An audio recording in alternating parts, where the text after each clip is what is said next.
पहले की ताई बिना ऑपरेशन के क्या करती थी, पेट में ही उसको सीधा कर देती थी। उसको बच्चा पैदा कराना कानूनन जुर्म घोषित कर दिया गया है। देश का दुर्भाग्य है कि किडनी फेल तो बोला जाएगा आपको डायलिसिस कराओ और आपको सिर्फ ट्रांसप्लांट ही कराना है, जब भगवत गीता ही दुनिया की सारी समस्याओं का समाधान है। ना पीना बैश कर लें तो आपको कोई हॉस्पिटल की जरूरत नहीं। हिंदुस्तान में ना जो अच्छा काम करेगा, जो सेवा की बात करेगा, सनातन की बात करेगा, उसको विवादों से नाम जोड़ दिया जाता है। जो इंजेक्शन 5 रुपए का आता है, आज वो बाजार में 500 रुपए का बिक रहा है। आज लोग कमाई का सारा पैसा ना इलाज में खर्च कर देते, जीवन भर कमाएंगे और इलाज में खर्च कर देंगे। करेला और नीम ले लो, परात ले लो, उसमें पैर रखे ऐसे ऐसे करो पैरों में, 12 मिनट में जीभ पे स्वाद आ जाएगा। उसके बाद 5 मिनट एक्स्ट्रा करो, शुगर चेक करो, लगभग नॉर्मल आएगी। एक गोली खाते हैं ना तो डॉक्टर दूसरी गोली देता है इस बात की कि ये गोली आपको। जितनी भी पेन किलर है वो किडनी खराब करती है, जितनी भी बुखार की दवाइयां हैं वो लीवर खराब करती है। नमस्कार, मैं आचार्य मनीष।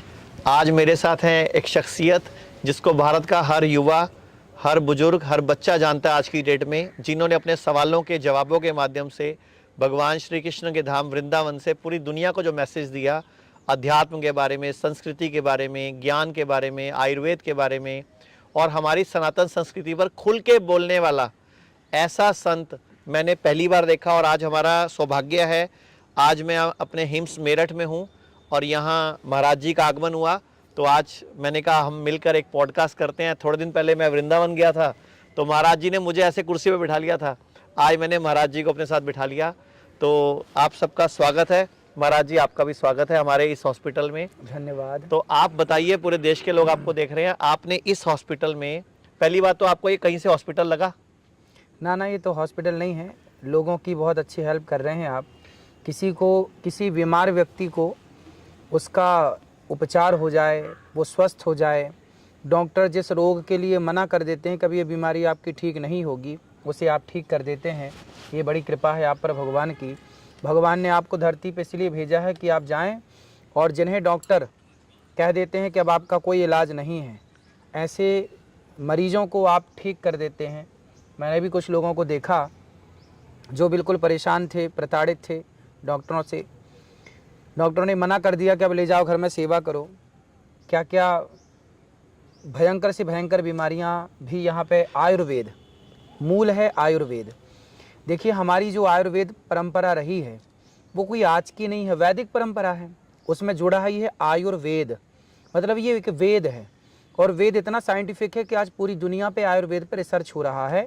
मैं चाहूँगा कि आपसे सीख करके हर भारत का व्यक्ति आयुर्वेद को प्रमोट करे और आयुर्वेद जो पुरानी परंपरा थी, भारतीय परंपरा थी, उसे फिर से लागू करें। पहले के ज़माने में हम लोग घर पे ही सारा उपचार कर लेते थे। सबके घर में हल्दी होती थी, मेथी के दाने होते थे, सबके घर में बहुत सारी दवाइयाँ, शहद इत्यादि से ना जाने क्या क्या उपचार पहले हो ही जाते थे। देसी घी जो आप थेरेपी देते हैं, देसी घी पिला करके फिर उससे वमन कराते हैं। ये कितनी बढ़िया, पेट साफ करने की, जो हृदय में जमा हुआ कफ है उसको साफ करने का कितना अच्छा नुस्खा था।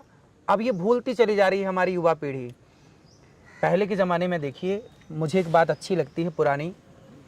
पहले जो महिलाओं को डिलीवरी होती थी, बच्चा पैदा होता था, तो पहले आज के 100 साल पहले कौन सा हॉस्पिटल था जो बच्चों को डिलीवरी के लिए जाना पड़ता था? मैं खुद घर में पैदा हुआ हूँ। बिल्कुल। और आप भी मुझे लगता है घर पे ही पैदा हुए हाँ, होंगे। हम लोग 4 भाई बहन हैं, मैं खुद सगे 4 भाई बहन हैं और टोटल कजन्स मिला के टोटल 26 हैं, ताए, चाचे, बुआ, मासी सब मिला के, और 26 के 26 घर में पैदा हुए हैं। कोई एक भी ऑपरेशन से पैदा नहीं हुआ। अब मैं यहाँ एक बात कहूँगा आज देखिए, वो ताई जो गर्भवती स्त्री को घर पर डिलीवरी कराती थी, और मैंने सुना है कि पुरानी जो ताई होती थी, यदि बच्चा घूम जाता था पेट में, जैसे आज डॉक्टर बोलते हैं ना कि बच्चा टेढ़ा हो गया, घूम गया है तो ऑपरेशन करना ही पड़ेगा, पहले की ताई बिना ऑपरेशन के क्या करती थी, पेट में ही उसको सीधा कर देती थी। बिल्कुल।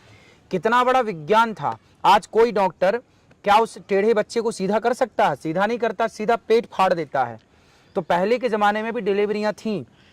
पहले के ज़माने में भी गांव की वो अनपढ़ ताई जो बिल्कुल नहीं पढ़ी थी। मैं कहता हूँ, आज आपको मैं बताते हुए मुझे बड़ा दुख हो रहा है कि उस ताई को आज बच्चा पैदा कराना जुर्म हो चुका है, मालूम है आपको? अब देखिए, इस टाइम वो ताई जो दाई थी, जिसको हम दाई माँ बोलते थे, उसको बच्चा पैदा कराना कानूनन जुर्म घोषित कर दिया गया है। मेडिकल माफिया, ये जो फार्मा कंपनियां हैं, इतना बड़ा गेम खेल गई हैं कि वो दाई को ही उन्होंने खत्म करा दिया, क्योंकि उसको अपराध घोषित कर दिया। जबकि आज के 50 साल पहले, 100 साल पहले सारे बच्चे घर पे नॉर्मल डिलीवरियों से पैदा होते थे, वो दाई आती थी और उससे इतना अनुभव होता था कि वो पेट में हाथ रख के बता देती थी कि कब तक डिलीवरी होगी। अभी तो क्या होता है, क्या है? अभी क्या होता है, नाड़ू फंस गया तो ऑपरेशन, आपका बच्चे ने पोटी कर दी तो ऑपरेशन, बच्चे के मुंह में फ्लूइड चला गया तो ऑपरेशन, हर तरह से सिर्फ आपको ऑपरेशन करने की सलाह दी जाती है। और अभी थोड़े दिन पहले, एक आज से लगभग 4 साल पहले क्या हुआ, पंजाब सरकार के जो डॉक्टर हैं वो रात को ड्यूटी पे काम नहीं करते थे, तो उन्होंने एक इंसेंटिव घोषित किया कि हम रात को डॉक्टर जो काम करेगा उसको इंसेंटिव देंगे। तो 8 महीने बाद रिसर्च की गई कि रात को डॉक्टर की ड्यूटी लगने की वजह से जो ऑपरेशन थे वो 6 गुना बढ़ गए। तो हम लोगों ने फिर चिट्ठी लिखी, पिछले जो सीएम थे मेडिकल विभाग को जाके मिले, हमारी डॉक्टर्स की टीम मिली, तो जाके वो इंसेंटिव सिस्टम बंद हुआ कि रात को जो ड्यूटी पे डॉक्टर आए उन्होंने ऑपरेशन करने के पेट फाड़ने शुरू कर दिए। जबरदस्त। तो इस देश का दुर्भाग्य है कि किडनी फेल तो बोला जाएगा आपको डायलिसिस कराओ और आपको सिर्फ ट्रांसप्लांट ही कराना है, जबकि आज मैंने आपको 3 मरीजों से मिलवाया जिनका डायलिसिस बंद हुआ है, और आप देखकर बड़े प्रसन्न भी हुए कि ये डायलिसिस कैसे बंद हो गया भाई, ये तो मॉडर्न पैथी के लिए कैसे जवाब है। तो मैंने आपको बुलाया भी इसीलिए था कि आप आयुर्वेद की शक्ति देखो और आप भी अपनी कथाओं में, अपने प्रवचनों में इस तरह की बातों को फैलाना शुरू करो, क्योंकि आपके फॉलोवर बहुत हैं। बिल्कुल। आज भारत में आपको प्यार करने वाले, आप पे भरोसा करने वाले लोगों की संख्या करोड़ों में पहुंच गई है। और अभी जैसे आप बिग बॉस में गए, सलमान खान से मिले, आपने उसको भगवत गीता भेंट करी, तो मेरे लिए वो बहुत ही सौभाग्यशाली क्षण था कि आपने उसको भगवत गीता पेश करी, उसने ली भी और राधे राधे भी बोला। तो मेरे को बड़ा अच्छा लगा, क्योंकि भगवत गीता ही दुनिया की सारी समस्याओं का समाधान है। बिल्कुल। और लोग इसको समझ नहीं रहे, लोग उस किताब को दुनिया का समाधान बता रहे हैं जो सबसे समस्याओं की जड़ है। बिल्कुल। जबकि समाधान सारा भगवत गीता में। चलो खैर, ये आज का मुद्दा नहीं है। मुद्दा आज ये था कि मैंने महाराज जी को आज 2 कैंसर के मरीजों से मिलवाया, जिनको डॉक्टर ने बोला था 10-15 दिन के मेहमान हो, और वो दोनों पेशेंट अच्छे खासे घूम रहे थे। और एक मैंने बहुत साध्वी प्रज्ञा से भी महाराज जी को मिलवाया, जो यहाँ पे पिछले कई दिन से एडमिट हैं। साध्वी प्रज्ञा का नाम तो पूरे भारत के हर सनातनी ने सुन रखा है, क्योंकि उन पे मकोका लगा था और उन्होंने जेल में बहुत यातनाएं सही। अभी वो केस चल रहा है उनके ऊपर। मैं उनसे मिला, साध्वी प्रज्ञा। तो आप थोड़ा खुद ही बताएं उनका अनुभव, उन्होंने क्या कहा आपको? हाँ, वो उनका पूरा शरीर सूज गया था, पता नहीं क्या हो गया था, पर आपके यहाँ ही तो अब वो ठीक हैं। वो खुद बता रहे हैं कि मैं अब स्वस्थ हूँ, यहाँ के ठीक हैं। कुल मिला के आप जो कर रहे हैं ना, वो बड़ा पुण्य का काम कर रहे हैं और लोगों की हेल्प है, ये मदद कर रहे हैं आप, कि सब प्रकार से लोग जो प्रताड़ित हैं, परेशान हैं, जिनका कोई इलाज नहीं है हॉस्पिटलों में, उनका ये आयुर्वेदिक जो हॉस्पिटल आपका है, आपके द्वारा बहुत सारी वीडियो मैंने भी देखी, आप ये बताते हैं क्या खाओ क्या मत खाओ, है ना, क्या पियो क्या मत पियो। तो ये बहुत अच्छी गाइड है आपके द्वारा कि आज के जो युवा हैं पिज्जा बर्गर खा खा के, आजकल तो खाने से लोग बीमार पड़ रहे हैं। आप जितना गलत खाएंगे उतने जल्दी बीमार पड़ जाएंगे, और आप सही खाएंगे तो आप स्वस्थ रहेंगे, आप बीमार ही नहीं पड़ेंगे। किसी भी हॉस्पिटल में आपको नहीं जाना, ना आपको कोई डॉक्टर की ज़रूरत है। आपको, आप यदि खाना पीना बेस्ट कर लें तो आपको कोई हॉस्पिटल की ज़रूरत नहीं। मैंने सुना था कहीं पर कि पहले के लोग जो भोजन करते थे, जो खाते थे, वो दवाई समझ के खाते थे कि ये दवा है, ये औषधि है। जैसे हमारे यहाँ आहार ही औषधि है, आहार ही औषधि है। अब हम लोग जैसे कि मसाले में देखे हल्दी यूज करते हैं, हल्दी क्या है, एक प्रकार की औषधि है। मेथी क्या है, औषधि है। अदरक क्या है, औषधि है। हम लोग भोजन नहीं करते, हम भोजन को अब पेट भरने के लिए खा रहे हैं, अब स्वाद के लिए खा रहे हैं। पहले के लोग स्वस्थ रहने के लिए खाते थे, बिल्कुल बिल्कुल। आज के लोग स्वाद के लिए खा रहे हैं। यदि हम खाने का जरा तरीका बदल दें तो आप स्वस्थ रहेंगे। पहले के लोग 90-95 साल तो यूं जीते थे। बूढ़ी बूढ़ी माताएं बिना बीमार हुए खूब दौड़ती थी माताएं कुएं से पानी। आपके यहाँ भी मैं देख के आया हूँ। देखो, मैं एक बताना चाहूंगा आप लोगों को, मैं अभी 10 दिन पूर्व गौरी गोपाल आश्रम गया था, महाराज जी के यहाँ गया था, और मैं 280 जो माएँ वहाँ रह रही हैं, अच्छे अच्छे घरों की, जिनके बच्चे अच्छी जॉब करते हैं, खुद की कंपनी चलाते हैं या बड़े अच्छे पैसे वाले हैं, उन्होंने अपनी माँओं को छोड़ दिया और महाराज जी ने उनको माँ बना लिया। और मैं हैरान था, मेरी आंखों में भी आंसू थे जब मैं महाराज जी का मिलने गया, कि कैसे उन माँओं ने इनको अपना बेटा मान लिया और इन्होंने उनको अपनी माँ मान लिया। उनका इलाज, उनका खाना, उनका पीना, उनका रहना, उनका सब कुछ महाराज जी आज आश्रम में व्यवस्थाएं संभाल रहे हैं। फिर मैं महाराज जी के उसके बाद गौशाला भी गया, वो भी देख के आया जहाँ गैया की सेवा हो रही है, नंदी की सेवा हो रही है। बड़ा अच्छा लगा कि आज भी इस देश में ऐसे संत हैं जो गायों के ऊपर, जो हम बोलते हैं गाय हमारी माता है, गाय से संस्कृति है, गाय से हमारे देश की का जीडीपी चलता है, गाय हमारे देश की मुख्य धुरी थी, तो महाराज जी ने गायों को संभाला हुआ है। फिर उसी जहाँ पे गौशाला है वहीं पे महाराज जी का एक गुरुकुल बना हुआ है। फिर मैं गुरुकुल के दर्शन भी किए। गुरुकुल में मैं 60 बच्चों से मिला जिनको श्लोक, अभी न्यूज़ नेशन पे कल प्रोग्राम था आपका, तो महाराज जी के प्रोग्राम में न्यूज़ नेशन वाले ने महाराज जी को छेड़ दिया कि इनको संस्कृत आती है क्या। महाराज जी ने उनको बोला तो पूछो इनसे क्या पूछना है। उन्होंने इतना लंबा एक, क्या आपने कौन सा श्लोक पूछा? सूत्र बोला आपने उनसे सूत्र बोला था, तो उन्होंने सूत्र पूरा सुनाया और उसके रोंगटे खड़े हो गए उस एंकर के। वो जो लड़की लड़का दोनों एंकर थे, वो दोनों संभल नहीं पाए कि हमने छेड़ दिया, शायद उनको लगा हमने मधुमक्खी का छत्ता छेड़ दिया। और मैं तो महाराज जी को रात को मैसेज भी किया कि उन्होंने जो हेडिंग दी थी विवादों वाले बाबा जी, एक्चुअल में हिंदुस्तान में ना जो अच्छा काम करेगा, जो सेवा की बात करेगा, सनातन की बात करेगा, उसको विवादों से नाम जोड़ दिया जाता है और ये इस देश का दुर्भाग्य है। लेकिन जो सही लोग हैं, सच्चे लोग हैं, जो इस आयुर्वेद को समझते हैं, धरती को समझते हैं, हमारे पांचों तत्वों को समझते हैं, भगवान श्री कृष्ण की लीलाओं को समझते हैं, उनको पता है कि ये विवादों के महाराज जी नहीं है, ये सच्चाई के महाराज है। बिकॉज इन्होंने सच बोला, इन्होंने दुनिया को वो बताया कि बच्चों को अपने जो पिताजी हैं, पिताजी बोलना चाहिए, पापा या फादर नहीं बोलना चाहिए। तो सब कुछ ये अपना लॉजिक से समझाते हैं। और मुझे इतने सारे संतों में ये क्यों पसंद आते हैं, बिकॉज इतनी युवा एज में एक ऐसा आश्रम में पढ़ना। आपका आश्रम कौन सा, जहाँ पढ़े हो आप? वहीं गौरी गोपाल के पास ललिता आश्रम। ललिता आश्रम में, हाँ, उस दिन आपने बताया था। तो ललिता आश्रम के किसी ट्रस्टी से मिला था और बड़े अच्छे थे, सिंगला सर बताया था मैंने आपको। उनसे मिला तो उन्होंने बोला महाराज जी उसी आश्रम के पढ़े हुए हैं, क्योंकि वो उस के में वो अपना फंड वगैरह भी डोनेट करते हैं। तो महाराज जी बिल्कुल एक साधारण परिवार से आते हैं, ना इनके पास कोई आगे पीछे, ना कोई पैसा, ना कोई धन, ना कोई पढ़ने की व्यवस्था इतनी नहीं थी। अपनी मेहनत से, भगवान के आशीर्वाद से जो इनको ज्ञान प्राप्त हुआ, आज पूरी दुनिया तक फैला रहे हैं। और मैं आप सब लोगों से, दर्शक जो हमें देख रहे हैं, मैं चाहूँगा इनके यहाँ पे वृद्ध माताओं की सेवा चलती है, गायों की सेवा चलती है, गुरुकुल चलता है। तो दिल खोल के जितना सहयोग कर सकते हो दान का, इनकी मदद करने का, कमरे बनवाने में, बिल्डिंग बनवाने में, क्योंकि इनका जो लक्ष्य है कि भारत में कोई भी माता सड़क पर नहीं सोनी चाहिए जिसको भी बच्चे नकार रहे हैं। मैंने खुद न्यूज़ नेशन के प्रोग्राम में देखा भी, आपने वहाँ से एक बच्चे को फ़ोन भी लगाया कि तेरी मैया को संभाल रहा हूँ, 2-4 दिन में आके लेके जाना। तो महाराज जी ने बोला भी कि अगर ये 2-4 दिन में ले जाएगा तो ठीक, और हम फिर इसका 1 साल तक ध्यान भी रखेंगे, नहीं तो फिर हम इसको आश्रम में ही अपने स्थान दे देंगे। तो बड़ा अच्छा लगता है।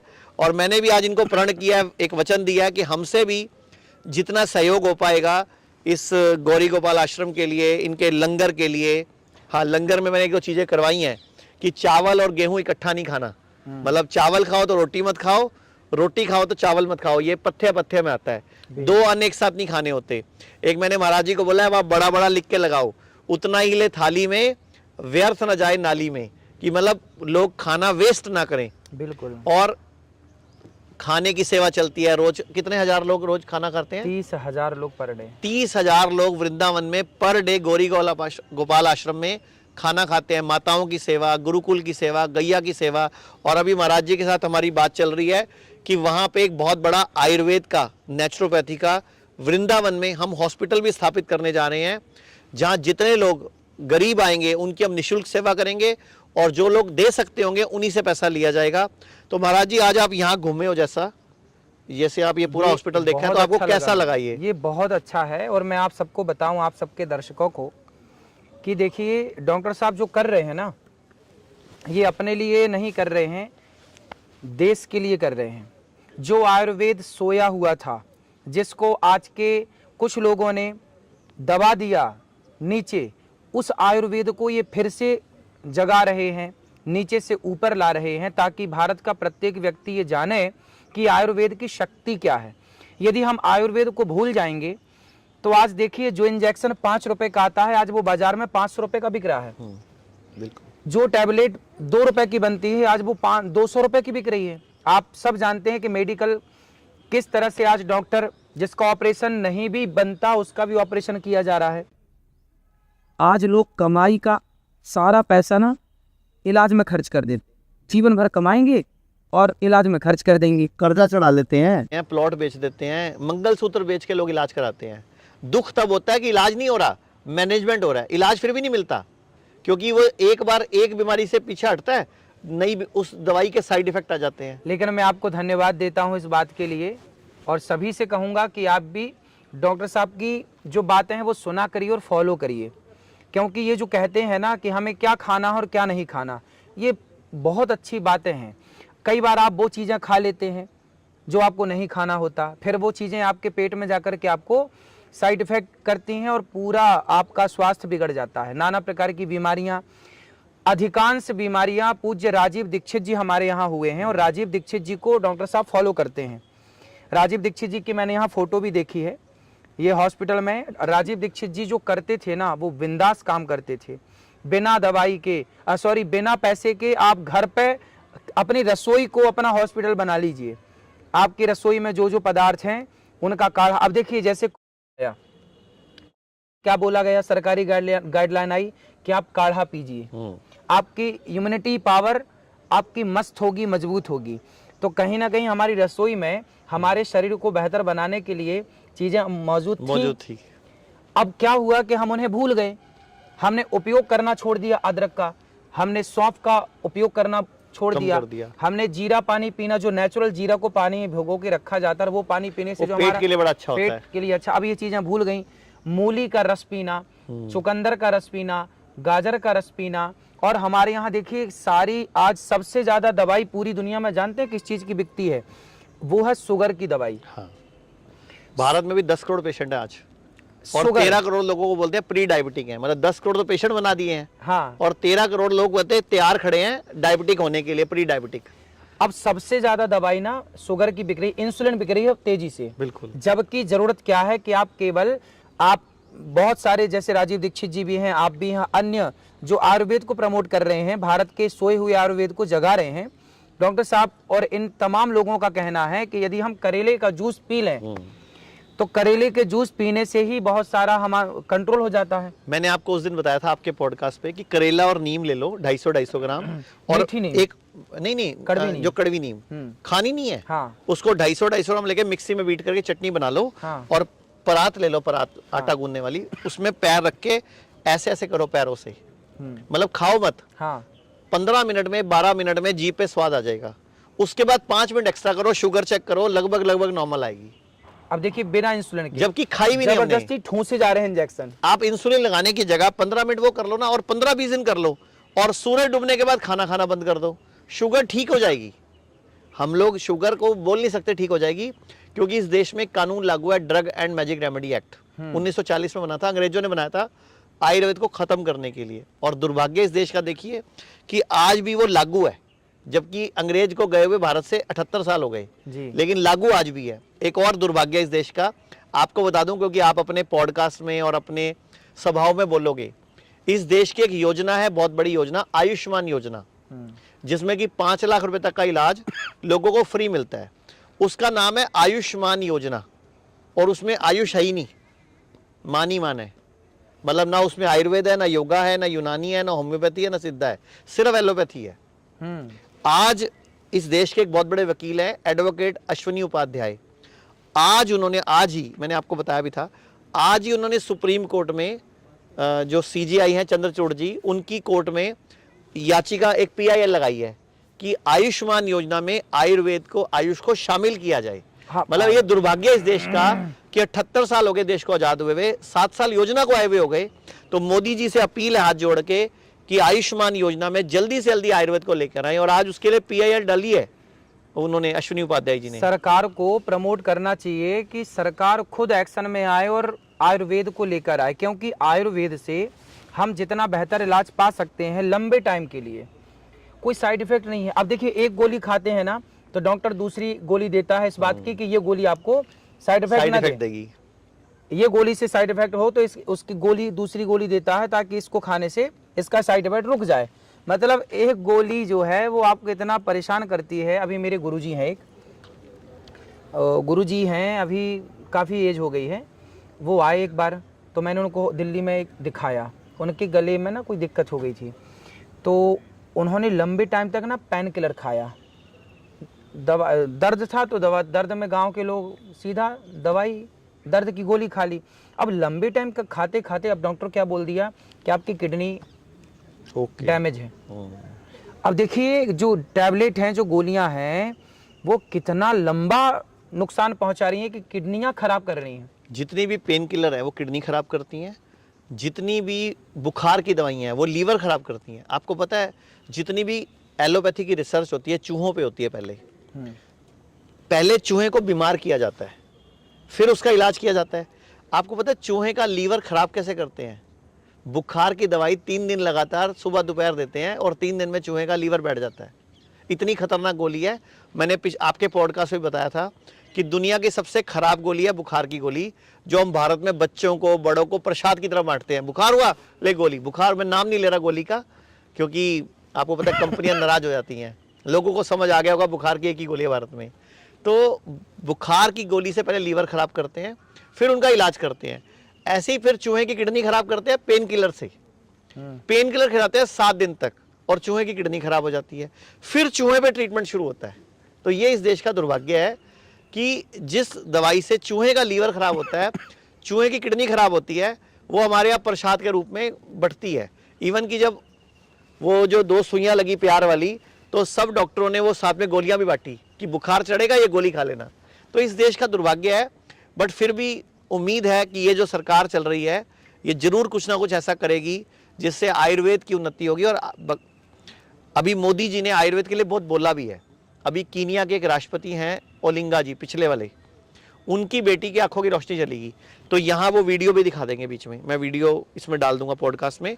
वो वीडियो यहाँ दिखा देते हैं कि उनकी आंखों की रोशनी वापस आई, जो मोदी जी ने बताया। कीनिया के राष्ट्रपति की बेटी 5 बड़े कंट्रीज में 1.5 साल धक्के खाती रही, वो आंखों की रोशनी वापस नहीं आई। इंडिया में सिर्फ 22 दिन में आंखों की रोशनी वापस आई आयुर्वेद की मदद से। साथियों, जब हम आयुर्वेद की बात कर रहे हैं तो मैं आज आपको एक बड़ी अहम जानकारी देना चाहता हूं। मैं अपने एक मित्र और केनिया के पूर्व राष्ट्रपति राइला ओडिंगो जी के और उनकी बेटी रोज मैरी का भी जिक्र करना चाहता हूं। तो उन्होंने मुझे रोजमेरी की जिंदगी में जो बड़ी मुसीबत आई कि रोजमेरी की आंख में कुछ तकलीफ हुई थी और उसकी एक सर्जरी हुई थी। शायद उसको ट्यूमर का प्रॉब्लम था ब्रेन में और उसकी सर्जरी हुई थी। और उस सर्जरी में रोजमेरी ने अपनी आंखें खो दी। और एक पिता के नाते मेरे मित्र ओडिंगा जी ने पूरी दुनिया को छान मारा। विश्व का कोई बड़ा देश ऐसा नहीं होगा जहां रोजमेरी का उपचार न हुआ हो। लेकिन रोजमेरी की आंखों में रोशनी वापस नहीं आई। आखिरकार उन्हें सफलता भारत में मिली, और वो भी आयुर्वेद उपचार के बाद। आयुर्वेद का उपचार किया गया, रोजमेरी की रोशनी वापस आ गई। वो आज देख रही है, जब उसने पहली बार अपने बच्चों को फिर से देखा तो मुझे ओडिंगा जी बता रहे थे वो पल उसकी जिंदगी की स्वर्णिम पल थी। केरल में एक आयुर्वेद का हॉस्पिटल है और उस टीम का एक डॉक्टर हमारे पास भी काम करते हैं। तो उस टीम की मदद से ये मतलब आंखों की रोशनी वापस आई है। बहुत बड़ी बात है। और मैंने आपको वो वीडियो भी दिखाई थी, अश्विनी उपाध्याय से बात भी कराई थी। उनके खुद के पिताजी के घुटने खराब हो गए थे और जो कि डॉक्टर ने बोला था बदलने पड़ेंगे। आज बिना उनके ऑपरेशन के घुटने ठीक हैं। उनकी खुद की छाती में 3 गांठें हो गई थी, सिर्फ 3 दिन में गांठें ठीक हुई, यहीं इसी हॉस्पिटल में आके। आप जनरल वीके सिंह को जानते हैं? जनरल वीके सिंह जो मंत्री थे पहले अपने यहीं के सांसद है मेरठ के, तो उन गाजियाबाद के, उनकी वाइफ भारती यहीं इसी हॉस्पिटल की पहली क्लाइंट है। 28 दिन लगातार आई, उनको डॉक्टर ने घुटने बदलने के लिए बोला था। आज 2 साल हो गए, वही घुटने काम कर रहे हैं, बदलने नहीं पड़े, घुटने नहीं बदलने पड़े, वही घुटना काम कर रहा है। देखिए ये बड़ा पुण्य का काम कर रहे हैं डॉक्टर साहब। जिनके घुटने बदलने के लिए डॉक्टर बोल रहे हैं, उनके घुटनों को बदलना रुक रहा है इनके इलाज से। और आयुर्वेदिक डॉक्टर साहब हैं, ये आयुर्वेद के तहत पूरा कार्य करते हैं। आयुर्वेद में जितने सिद्धांत हैं, जितनी थेरेपी हैं, जितनी टैबलेट हैं, जितनी नई नई गोलियां, नई नई दवाइयां भी आप रिसर्च करके आयुर्वेदिक बना रहे हैं। अभी आपने बताया कि 300 दवाइयां आपने बनाई। बिल्कुल, और सब रिसर्च प्रोडक्ट हैं। अच्छा, आप उनका अनुभव बताओ। आपके पिताजी यहाँ पे रह के गए हैं 7 दिन, उनका क्या अनुभव रहा है यहाँ पे? पिताजी तो गुणगान गाते हैं आपका ये बढ़िया काम कर रहे हैं, बढ़िया है। और मैं अब आप आपसे स्वस्थ भी हैं। पब्लिक के सामने एक अपील कर रहा हूँ, पब्लिक के सामने मैं सारी पब्लिक की तरफ से अपील कर रहा हूँ कि अब आप भी जल्दी से जल्दी आयुर्वेद को साथ ले लीजिए। जो भी आप मिशन है आपका सनातन का, उसमें आयुर्वेद को साथ जोड़ दीजिए, ताकि इस दुनिया को जो सच में आपकी तरह, आपके रूप में जो हमारे देश के लोगों को धरोहर मिली है, एक अच्छे संत के रूप में, एक अच्छे कथावाचक के रूप में, एक अच्छे समाज सेवा के व्यक्ति के रूप में, अगर ये व्यक्ति आयुर्वेद को भी साथ पकड़ लेगा तो बहुत बड़ा पुण्य का काम हो जाएगा, इस देश की भला हो जाएगा। क्योंकि आपने गौ ले रखी है, गंगा ले रखा है, सेवा ले रखा है, माँ ले रखा है, इसके अलावा आपने गुरुकुल चला रखा है, तो आप इतने अच्छे काम कर रहे हो, तो एक आयुर्वेद को भी साथ जोड़ना जरूर।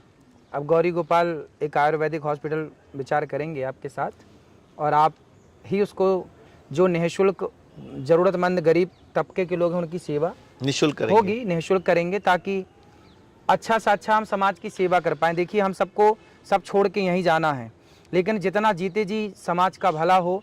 और आयुर्वेद, हम चाह रहे हैं ना कि भारत के प्रत्येक व्यक्ति के जबान पे आयुर्वेद का नाम हो। बच्चा बच्चा, बूढ़ा बूढ़ा, कुछ चीज़ें ऐसी बनाई जाएं, आपके द्वारा रिसर्च की जाए, और वैज्ञानिकों के द्वारा, जो आयुर्वेदिक के साइंटिस्ट हैं अपने डॉक्टर, उनके द्वारा रिसर्च की जाए कि जैसे पेन किलर है, इसका कोई तोड़ हम निकाल के रखें कि भाई आप वो ना खाओ, आयुर्वेदिक ये गोली खाओ। जैसे शुगर की बीमारी है तो हम वो गोली ना खाएं, हम ये गोली खिलाएं आयुर्वेदिक कि भाई ये खाओ, इससे आपका ये हमने बीपी की गोली, शुगर की गोली, किडनी की दवाई, लीवर की दवाई, कॉन्स्टिपेशन की दवाई बना दी है। अच्छा, और रिसर्च हो चुकी है। 5 दवाइयाँ अब लॉन्च करने को तैयार पड़ी हैं, रिसर्च कंप्लीट हो चुकी है। उसे पहुंचाइए, उनको जन जन तक पहुंचाएंगे। और एक मैं आपसे एक बात पूछना चाहूँगा, आपसे एक सवाल है, निजी सवाल है। आपके यहाँ रोज 30,000 लोग निःशुल्क लंगर प्रसाद पाते हैं, माताएं रहती हैं, उन पे खर्चा होता है। मैंने देखा डॉक्टर भी आपने दे रखा है, दवाइयाँ भी आप देते हो, सब कुछ आप करते हो।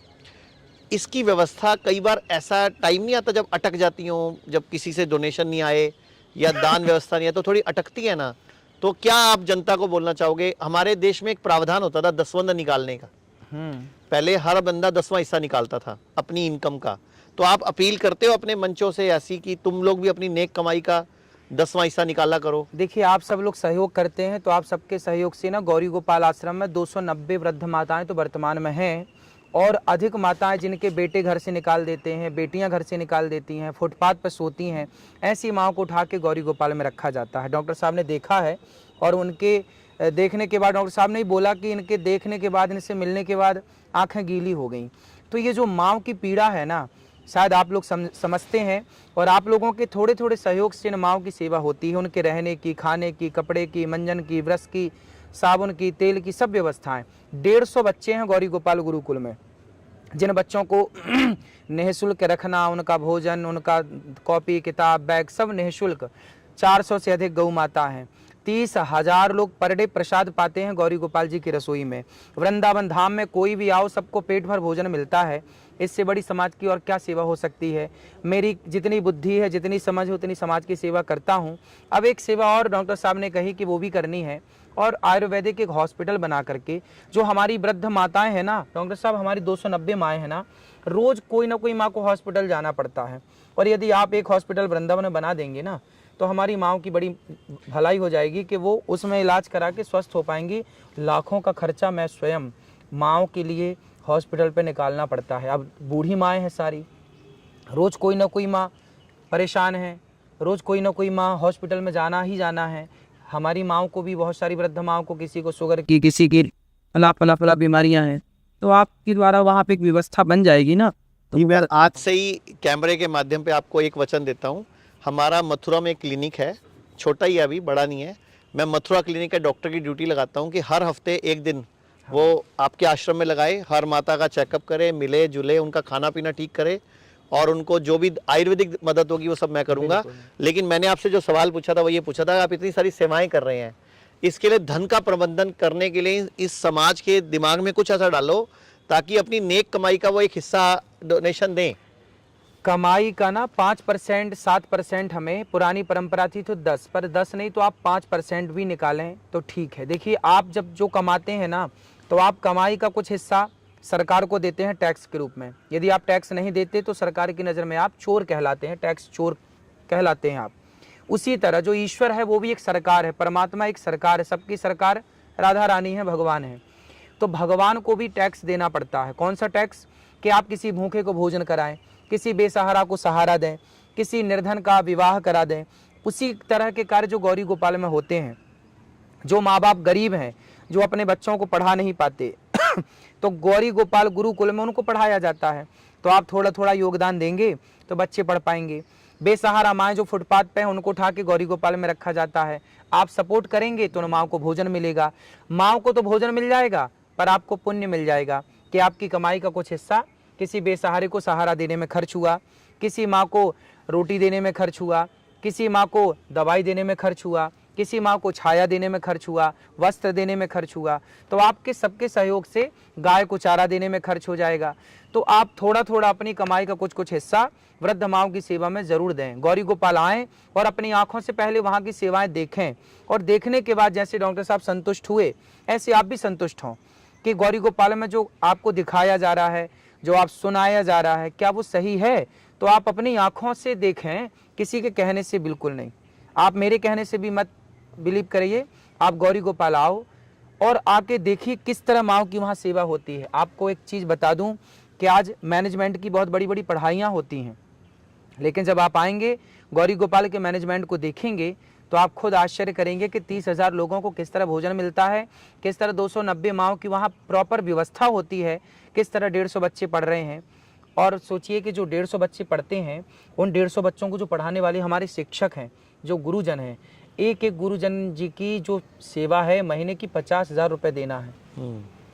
जो अच्छी से अच्छी शिक्षा हम बच्चों को दें, ये नहीं कि हम 10,000 रुपये महीने क्योंकि का बच्चों को अच्छा पढ़ाएंगे तो वो अच्छे नागरिक बनेंगे। आपने कल न्यूज़ नेशन के प्रोग्राम में बोला भी था कि ये मैं ऐसे 150 बच्चे तैयार कर रहा हूँ, ये 150 गुरुकुल और खोलेंगे बिल्कुल, और ऐसे मैं हर साल बच्चे तैयार करूँगा। तो मुझे बड़ा अच्छा लगा और मैंने आज आपसे प्रेरणा लेके, हमने भी अपने जो हॉस्पिटल्स हैं उनमें रेट बहुत कम रखा हुआ है। हमारे जो हॉस्पिटल्स हैं जितने भी पूरे इंडिया में अभी 40 हॉस्पिटल हैं, हमने भी सब जगह बहुत न्यूनतम पैसा रखा हुआ है। फिर भी मैंने आज आपसे प्रेरणा लेके 20% पेशेंट भी, हम लोग भी जो बिल्कुल गरीब होंगे, मजबूर होंगे, जब तक भारत सरकार आयुष्मान योजना नहीं लेके आती तब तक हम लोग भी पूरी मदद करके उनका जो भी इलाज होगा फ्री करने की पूरी कोशिश करेंगे कि हम अपने हर हॉस्पिटल में जो थोड़ा बहुत हमें इनकम आती है उससे हम उन लोगों का इलाज करें। डॉक्टर साहब आप एक काम और कर सकते हैं, वो आपके हित में भी है और उससे ज़्यादा राष्ट्र हित में है।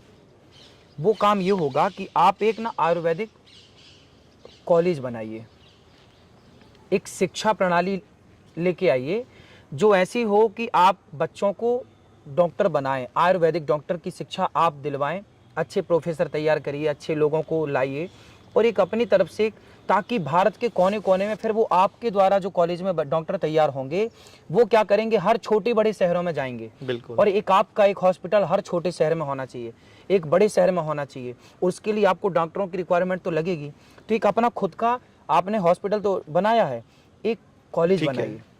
हमारा प्लान चल रहा था, अब आपसे मिल गए हैं तो और जल्दी हो जाएगा। हाँ, क्योंकि हमें ये व्यवस्थाएं नहीं आती, क्योंकि मेरा जो शुरू से काम रहा, मेरे को सिर्फ पेशेंट ठीक करने के अलावा और कुछ नहीं आता कि क्या खाना है क्या नहीं खाना, क्या ज़्यादा खाना है क्या कम खाना है, क्या अच्छा है क्या बुरा। मैं उस दिन आपके हॉस्पिटल में आके आपका मैनेजमेंट, आपके आश्रम की व्यवस्थाएं, गौशाला की व्यवस्था, प्लस मैंने भोजन देखा कितने सलीके से बट रहा है। और सबसे बड़ी बात, जो लोग भोजन पाते हैं और जिस दिन आप वृंदावन होते हो आप खुद लोगों से मिलते हो। और मैं बताना नहीं चाहता था, चलो बताता हूँ। मैं उस दिन वहीं खड़ा था महाराज जी के पास, तो महाराज जी को नहीं पता था मैं पीछे पहुंच चुका था, महाराज जी का मुंह उस साइड था। तो एक बंदे ने बोला कि मेरे पास घर जाने के पैसे भी नहीं हैं। महाराज जी ने इमीडिएटली अपने जो साथ में उनका जो पीएसओ था उसको इशारा करा और उस बंदे ने उसको पूछ के उसकी जेब में किराया डाल दिया। मतलब आपने अपनी जेब से उसको किराया डाल के दिया। तो मेरी भी मन भर गया कि आप लोगों को अपनी तरफ से मदद भी कर रहे हो। मतलब आपको कोई अपना दुख बताए तो आप तो उसको पूरा उसके दुख हर लेते हो। तो मेरे को भी आज की डेट में ऐसे संत मिलना बहुत मुश्किल है, तो इसीलिए मुझे लगा कि अगर हमें आयुर्वेद को बढ़ाना है तो क्यों ना मैं आप ही के माध्यम पे, आप ही के कंधों पे वो बोझ डालूं एक और। नहीं, बिल्कुल आप कि हमें बताइए सनातन हमें के साथ क्या आयुर्वेद को करना बढ़ाएं। है, हम और आप मिलके। मैं चाहता हूं ना कि भारत में एक ऐसा कॉलेज हो, एक ऐसी शिक्षा पद्धति हो, आपके द्वारा हो, क्योंकि आपको इसका ज़्यादा अनुभव है, मेरे को तो इसका अनुभव बिल्कुल नहीं है, लेकिन मैं आपके साथ हूं, आप मेरे साथ हैं, हम सब मिलके एक काम कर सकते हैं कि जो आयुर्वेद में काम करने वाले अच्छे पढ़े लिखे लोग हैं उनको लाया जाए, उनके द्वारा बच्चों को एक बढ़िया शिक्षा नीति आयुर्वेद की लागू कराई जाए और बच्चे अपने कॉलेज में पढ़ के योग्य बने और वो खुद अपना एक आयुर्वेदिक हॉस्पिटल खोलें और जो कॉलेज दवाई बनाएं आपने वो। बनाई है, जो वो 300 घर दवाई तक बनाई है, वो दवाइयों को सब पहुंचाएं और वो बच्चे रिसर्च करें और नई दवाइयों को, जो आयुर्वेदिक दवाइयां उनको लॉन्च करें। मैं आपको बताना चाहूंगा, दर्शकों को बताना चाहूंगा, आयुर्वेद में लोग बोलते हैं रिसर्च का काम नहीं हो रहा। वो लोग बोलते हैं ऐसा कि आप पेशेंट ठीक कर रहे हो, पेपर पे लाओ। तो मैं आपको बता दूं, पूरे दर्शकों को भी बता रहा हूं, हम लोगों ने पे एक पूरी मेडिकल टीम बनाई थी, रिसर्च टीम बनाई थी पूरी दुनिया में। पहली बात तो रिसर्च पेपर छापना आसान नहीं है, क्योंकि जो रिसर्च पेपर के कंट्रोल्स हैं वो विदेशी कंपनियों के हाथ में हैं। वो जल्दी से आयुर्वेद का पेपर एक्सेप्ट ही नहीं करते। फिर भी 19 पेपर किडनी फेल पे, लीवर फेल पे, कैंसर पे छप चुके हैं और 60 पेपर हमारे तैयार हैं ऑनलाइन। मतलब पेशेंट भी ठीक हुए हैं और रिसर्च पेपर भी रेडी हैं। जिस भाषा में मोदी जी ने आज से लगभग 2 साल पहले एक अपने भाषण में बोला था कि जिस भाषा में दुनिया समझती है उस भाषा में दुनिया को समझाओ, तो दुनिया समझती है रिसर्च पेपर की भाषा। तो मैं पूरा हर महीने लाखों रुपए खर्च करके एक टीम बिठा के बैठा हूं जो सिर्फ रिसर्च कर रही है, जो सिर्फ डेवलपमेंट कर रही है। आज आप मिले भी हो दवाइयों के रिसर्च हेड से, कि जिन्होंने बीपी की, शुगर की, किडनी, लीवर की दवाइयां रिसर्च करके बनाई हैं और क्लिनिकल ट्रायल हुए बाकायदा। मतलब ऐसे नहीं कि मेरे कहने पे किडनी की दवाई बन गई, बाकायदा क्लिनिकल ट्रायल हुए चूहों पे, फिर बंदरों पे, फिर इंसानों पे। एक मैं चाहता हूं कि जो अपना आयुर्वेदिक वो बनेगा ना हॉस्पिटल कॉलेज, उस कॉलेज में एक प्रॉपर सब व्यवस्थाएं रहें। हम वेद को विज्ञान की ओर ले चलें अब। बिल्कुल, बहुत अच्छी लाइन भी बड़ी अच्छी, वेद विज्ञान की ओर। हाँ, अब क्या है कि अभी तक केवल बातें थी, मैं ना चाहता हूं कि धरती में कुछ करके दिखाना है। जो लोग हमारे वेदों पर, हमारे पुराणों पर उंगलियां खड़ी करते हैं, मैं उनकी उंगलियां तोड़ना चाहता हूं, उनको जवाब देना चाहता हूं कि देखो तुम नहीं समझते वेद क्या है। हमारे वेदों की राइट ब्रदर्स ने 1903 में विमान बनाया, जबकि हमारे वेदों में पुष्पक विमान का जिक्र है। मैं तो चाहता हूं कि उस तरह से विमान बनाए जाएं। पूरा विमान शास्त्र है हमारा पूरा विमान शास्त्र उस विमान शास्त्र को अब पढ़ाने की जरूरत है। बिल्कुल। अब बातें बहुत हो गई, अब बातें नहीं करेंगे। अब मेरा मन है कि आप और हम मिलकर कुछ ऐसा करें, और जो बुद्धिजीवी हैं इससे जुड़ना चाहें इस मुहिम से, कि अब हम वेदों के अनुसार रिसर्च करना स्टार्ट करें।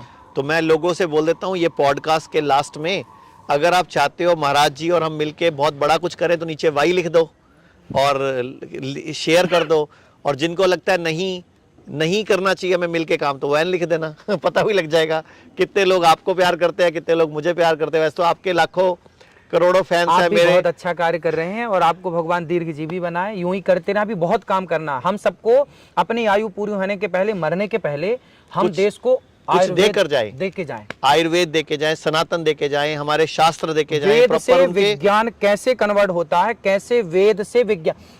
बात तो यही सच है कि वेद से ही विज्ञान निकला है, लेकिन मान नहीं रहे हम। इसको मनवाए कैसे जाए, वो ऑन रिकॉर्ड, ऑन पेपर पे आएगा। और पूरा किसने कॉपी की है भारत के वेदों पर, किसने रिसर्च की, सारा कुछ अंग्रेजों ने चोरी किया है यहाँ से। ये जो पूरी मेडिकल साइंस है, ये जो पूरी एलोपैथी है, ये सुश्रुत ऋषि की है। जर्मनी में आज भी जर्मनी के जो यूनिवर्सिटी है वहां पे बाहर सुश्रुत की मूर्ति लगी हुई है, भारत में नहीं लगी हुई। भारत में कोई सुश्रुत रोड, चरक रोड नहीं है, भारत में तुगलक रोड है। बिल्कुल, भारत में अकबर रोड है, भारत में शाहजहां रोड है। लेकिन यहाँ पे कोई चरक रोड, माधवकर रोड या कोई राजीव दीक्षित के नाम पे भी कुछ नहीं है भारत में। तो राजीव दीक्षित जी का बहुत बड़ा योगदान है इस देश में, लेकिन राजीव दीक्षित जी के साथ क्या हुआ कोई जान ना पाया, कहाँ चले गए वो हम सबको छोड़ के। लेकिन अब उस मुहिम को आप आगे बढ़ा रहे हैं और बहुत आगे ले जाएं। हम भगवान से ही कामना करेंगे कि हमारा देश पुनः आयुर्वेद की ओर बढ़े और अपने आयुर्वेद को पहचाने, अपनी शक्तियों को पहचानो। क्या है ना कि शेर का बच्चा गीदड़ों की झुंड में जाके मिल जाता है और वो अपने को गीदड़ मान लेता है। बिल्कुल। अरे हम शेर के बच्चे हैं, हम वैदिक लोग हैं। हमारे पास क्या नहीं था? विमान नहीं था, कि ब्रह्मास्त्र नहीं था, कि हमारे यहाँ भगवत गीता नहीं है, कि हमारे यहाँ ज्ञान की कमी है, क्या नहीं था? बस रिसर्च की जरूरत है। सोने की चिड़िया भारत ही तो था। पूरी दुनिया में अंग्रेज भारत में करने क्या आए थे? लूटने ही तो आए थे।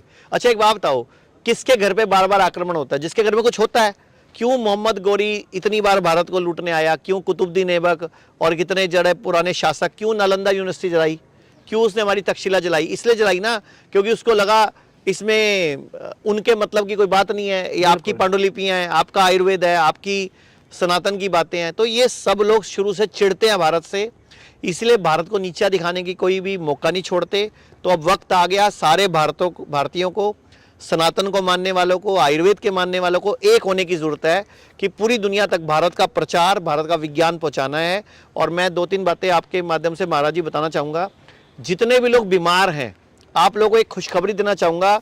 अब सारे हेल्थ इंश्योरेंस जो पहले होते थे वो एलोपैथी में चलते थे, लेकिन मोदी जी की कृपा से, उनके प्रयास से अभी सारे हेल्थ इंश्योरेंस आयुर्वेद में भी चलते हैं। मतलब हमारे यहाँ सारे हेल्थ इंश्योरेंस चलते हैं। हमारे यहाँ भी, हमारे जैसे जितने और भी हॉस्पिटल है। तो एक तो सबको मैं हाथ जोड़ के विनती करूंगा, आप भी अपनी कथाओं में बोला करो कि हर एक को बोला करो हेल्थ इंश्योरेंस कराया करे, क्योंकि लोग गरीब हो जाते हैं इलाज की वजह से। तो हेल्थ इंश्योरेंस होता है तो कम से कम पैसा तो बचता है, और वो आयुर्वेद में भी चलता है। अब तो 10-15 हज़ार का हेल्थ इंश्योरेंस 5 लाख का कवर देता है। मतलब 15,000 रुपये लगा के आप 5 लाख तक का इलाज ले सकते हो। क्यों नहीं कराते फिर भी लोग? तो एक तो सारे हेल्थ इंश्योरेंस चलते हैं। दूसरा, आप और मेरी मुहिम है अभी ये, अभी तक भारत में 2 स्टेट हैं जिन्होंने आयुर्वेद के इलाज को फ्री किया है सरकारी कर्मचारियों के लिए, एक राजस्थान और एक दिल्ली। अब हमें मिलके हर प्रदेश की सरकार में प्रेशर डालना है कि वो भी अपने सरकारी कर्मचारियों का इलाज आयुर्वेद से लागू करे, जो अभी नहीं है। इसी टाइम देश में 2, एक तो सेंट्रल गवर्नमेंट ने लागू किया है, एक आर्मी में लागू हो गया है, एक सारी फोर्सेस में लागू हो गया। ये आपको क्या बताऊं, मैं 4-5 साल से लगा हुआ था इस प्रयासों में कि हो जाए, तो अभी मोदी जी की कृपा से हो गया। तो अभी मोदी जी से और भी कृपाएं लेनी है। जैसे आपने बोला, एक तो गौ हत्या पे प्रतिबंध लगाना है, एक जनसंख्या नियंत्रण कानून आना चाहिए इस देश में, बिल्कुल समान नागरिक संहिता आनी चाहिए, और आयुष्मान योजना में आयुर्वेद आना चाहिए। तो ऐसी कुछ चीज़ें हैं जिस पे महाराज जी भी लगे हुए हैं, मैं भी लगा हुआ हूँ।